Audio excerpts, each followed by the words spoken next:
অনেক কিছু আবিষ্কার করেছেন। আমার আল্লাহ হযরত সুলাইমান আলাইহিস সালামকে এমন একটা বাহন দিয়েছিলেন, তার কোনো যন্ত্র নাই, মেশিন নাই। সুলাইমান যদি হুকুম করত বাতাসে উড়িয়ে নিয়ে যেত। চিৎকার দিয়ে বল আল্লাহু আকবার। এই আল্লাহ আছে না? বিনা কলে হাওয়ায় চলে কহতে সুলাইমান, ওগো আমরা সেই তো মুসলমান, আমরা সেই তো মুসলমান।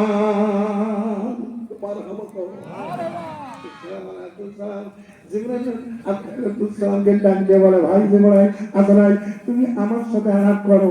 আর মাঝে মাঝে ওই লোকটার দিকে দেখো কেন, দেখেছেন? শোনেন, এই লোকটার মৃত্যু আছে আগামীকাল ওই আফ্রিকার ওই জঙ্গলে। এখানে দেখছি, আর এখান থেকে আফ্রিকার জঙ্গল কত হাজার মাইল। এই লোকটা আগামীকাল এতটার সময় আমার আজরাইলের কাছে ডাইরি আছে। এই যে মৃত্যু কোন জায়গায়, কারণ মৌতুকাসুন কুল্লু নাফসুন সারিবু কাবরু বাইতুন কুল্লু নাফসুন দাখিলু। ও বাবা, মৌতের সনদ তোমাকে পান করতে হবে। যেই জায়গায় তার মৌত আছে সেই জায়গায় সে যাবে, সেই জায়গায় সে উপস্থিত হবে। কিন্তু সুলাইমান আল্লাহর নবী পয়গম্বর, এই লোকটাকে কেন আমি এই জায়গায় দেখতে পাচ্ছি? এর জানটা আমি যেমন করিয়াম ওই আফ্রিকার জঙ্গলের জান খবর হবে। এই যে এখানে প্রেজেন্ট আছে, এই জন্য বারংবার তাকাই। সূরা আল্লাহু আকবার, আল্লাহু আকবার। আজান শুনে গেল। হযরত সুলাইমান আলাইহিস সালামকে ওই লোকটা বলে, হুজুর ওই যে লোকটা আমার দিকে তাকায়, আমার সাথে আসলে কি?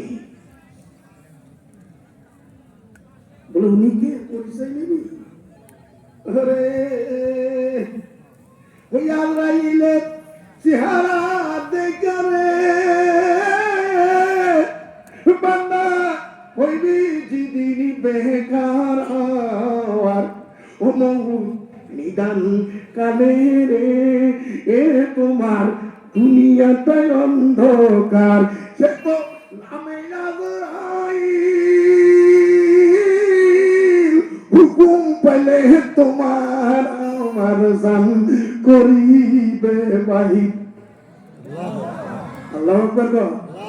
সন্তান এক্সেস করে কোন আল্লাহু আকবার। ওই আজারে আসলে তোর কাছে ঠিক না ভাই? আসবে না?